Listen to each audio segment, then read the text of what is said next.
Yo, yo, yo, yo, what is going on, guys? Hope everyone's having a fantastic day. I want to talk about the Philadelphia Eagles, some updates for the Eagles, some news that we really can't turn our heads on, but definitely stay through this whole video because there are a good amount of updates, and I think more changes could be made to this roster. Not entirely crazy, but some things that are definitely an eye-opener. So let's get straight into it. Because I've seen enough horror movies to know any weirdo wearing a mask is never friendly.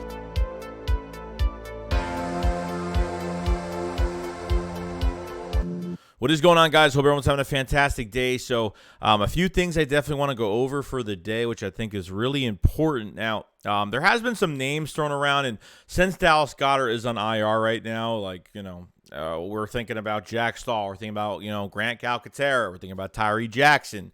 Maybe Noah Togiai. Some, tight ends that, even though we've been, kind of doing good with this backup tight end position a little bit, Jack Stahl has really impressed me a lot more. I've never really been a Jack Stahl fan because he was just a blocker, which I think is very valuable. But they've gotten him into the receiving game for the past, 3-4 games. And, even though it's not a lot of passes, but now since Goddard is out, these guys are going to get more of a chance where they can kind of use specific skill sets where Jack Stahl is not the fastest guy. He gets separation nicely on the break of his route.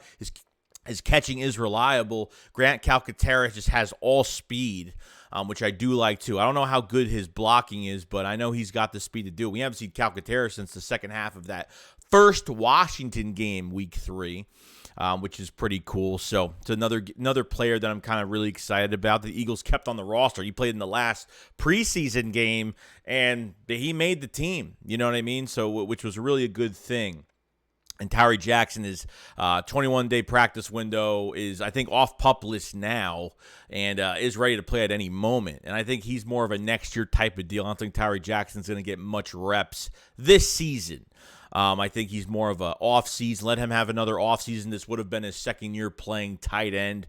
But two names that have come up so far, for the Philadelphia Eagles, if they want to sign a new starter, if that's the case. And, Jared Cook's still out there, which I'm not really a big fan of. He's getting a lot older now, and I don't know. He's got a drop issue as well, so I don't know. I mean, these are just names I'm throwing out there, guys that are available that the Eagles could sign. I'm not really, Jared Cook. I'm not really a big fan.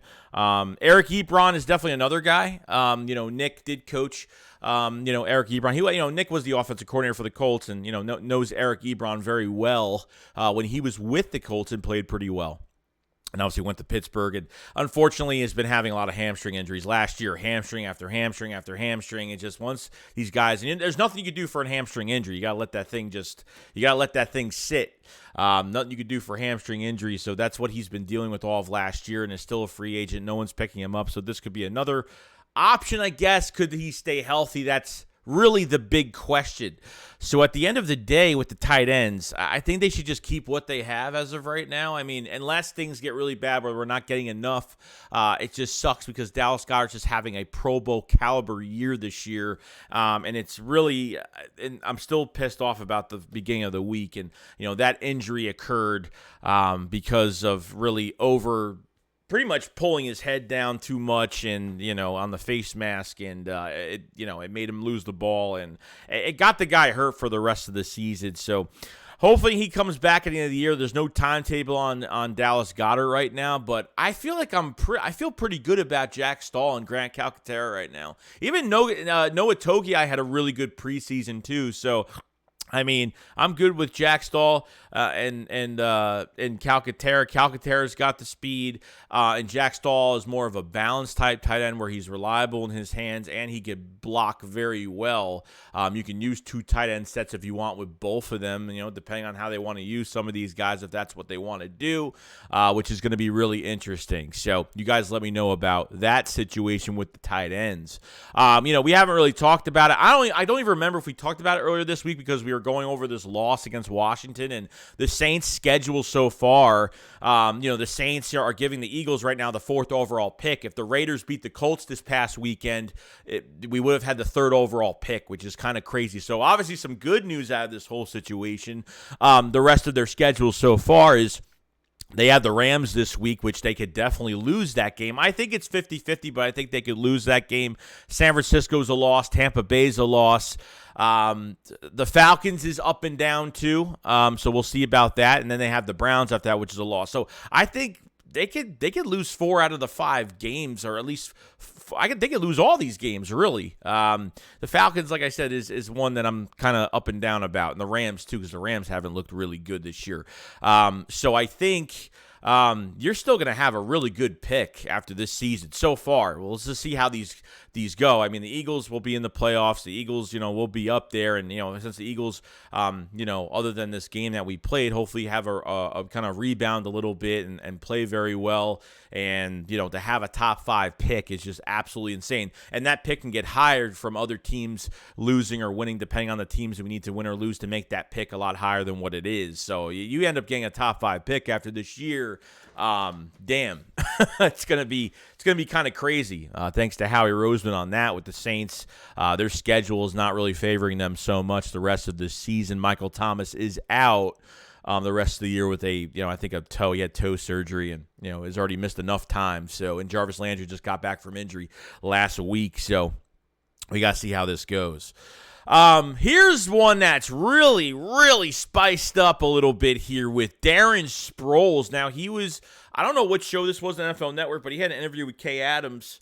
And, Kay Adams asked Darren Sproles, would you ever go back? And Sproles said, I've been watching this team. I think Sproles still works for the Eagles, if I'm not mistaken. I thought he was working for them. Maybe he doesn't anymore. I could be wrong, like Connor Barwin and some of the other guys.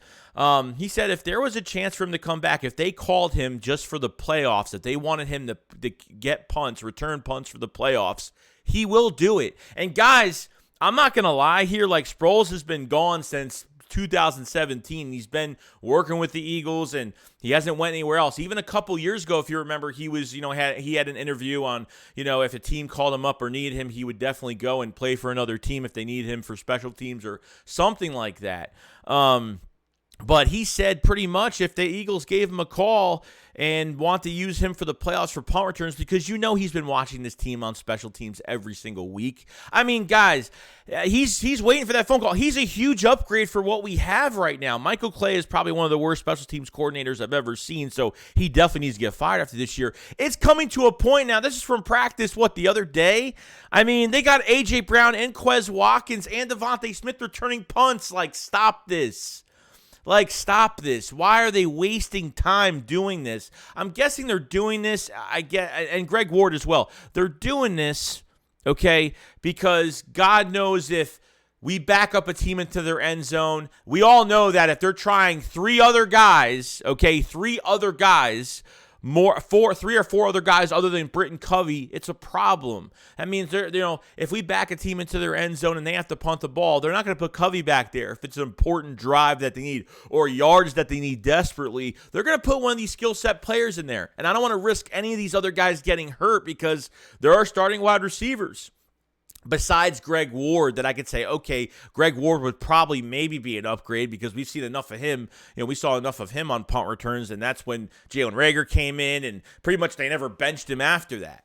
You know what I mean? So it's just kind of crazy right now. Darren Sproles would be a huge upgrade. And I understand he's old, but he can still return punts. If he put his mind to it, there's no doubt in my mind Darren Sproles can get the job done. Let's all agree on that. I think we can all agree that if Darren Sproles came back for strictly special teams, not a running back, none of that, strictly a returner, we would be happy, and that would be a huge upgrade over what we have now. I don't want to put Devontae Smith back there. It's already making me nervous enough that they're putting all these other skill set players, that are starting for our wide receivers, that are starting in this offense on there. A.J. Brown's there now. Come on now. I understand that A.J. Brown reminds me of a big running back, really, when he gets the yak yards, but I don't need this guy getting hit on special teams. I just can't. Devontae Smith with his skinny legs, I feel like he's a hit away from having a season-ending injury. Knock on wood. You know what I mean? So I already get nervous enough when these guys are back there. I mean, Quez Watkins, okay, I could see maybe him doing it. Boston Scott should definitely be another one that should be back there. And why? He was a punt returner, a kick returner for the Saints before we acquired him, and he was the Darren Sproles 2.0 of this offense, and they never put him on special teams. They never tried him out on special teams. No camp, no OTAs, no nothing. I don't know why they never tried him on there. It just makes no sense for Boston Scott why they just never really gave him a chance. But Darren Sproles, I am all for it.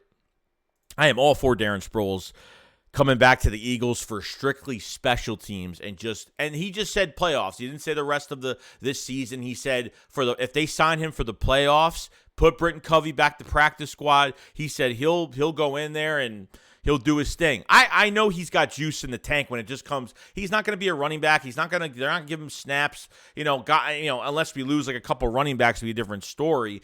But I'm fine with Darren Sproles coming back. And it sounds weird because, we wouldn't expect this, but I never actually thought about this. Like, why not bring Darren Sproles back?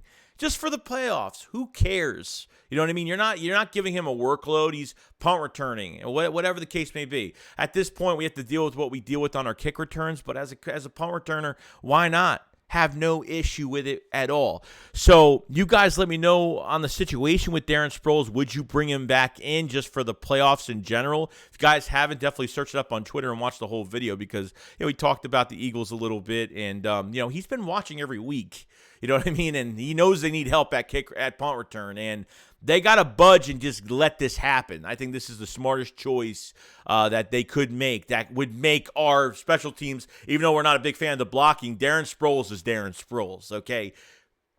His change of direction and what he's done for this franchise, really since he was with the Chargers, with the Saints, us trading for Darren Sproles for a 4th, 5th round pick, whatever it was, which was a total steal for us at the time back in the Chip Kelly days. It's a win-win for the Eagles to have Darren Sproles at punt return as a veteran presence that knows what he's doing and who knows, could run a couple back for us or at least get more than 25 yards on a return, which I know he could do. Not every time, but, depending on the blocking, but I know he could get something done here. Obviously when you have him on the field, you want to make sure you have somebody, a backup punt returner just in case, which they will. They'll use one of the receivers if they have to. God forbid Darren Sproles gets hurt if he's here again. But I think this would be a great move. I just think I didn't even think about this at all. Like, why not bring Darren Sproles back? And I understand people are going to say, oh, well, you don't want to bring these players back. This is just for special teams. It's just for the playoffs. It's just for this segment of our season. That's all it is. So you guys let me know in the comment section below. What do you guys think about Darren Sproles returning? Eric Ebron, Jared Cook. Would you sign one of them for Dallas Goedert's replacement? Or are you comfortable with Jack Stahl and Grant Calcaterra being back there? And obviously the Saints schedule as well. Eagles have the 4th overall pick as of right now, which is pretty damn awesome. Howie Rose's been doing a phenomenal job. Obviously Linval Joseph, Adamakin Sue. We're getting prepared to face the Colts this week. So guys, let me know in the comment section below what you guys think of all this news. And I'll see you guys on the next Eagles update. SHAKESQUAD up, follow, slide. Peace out, guys. Peace.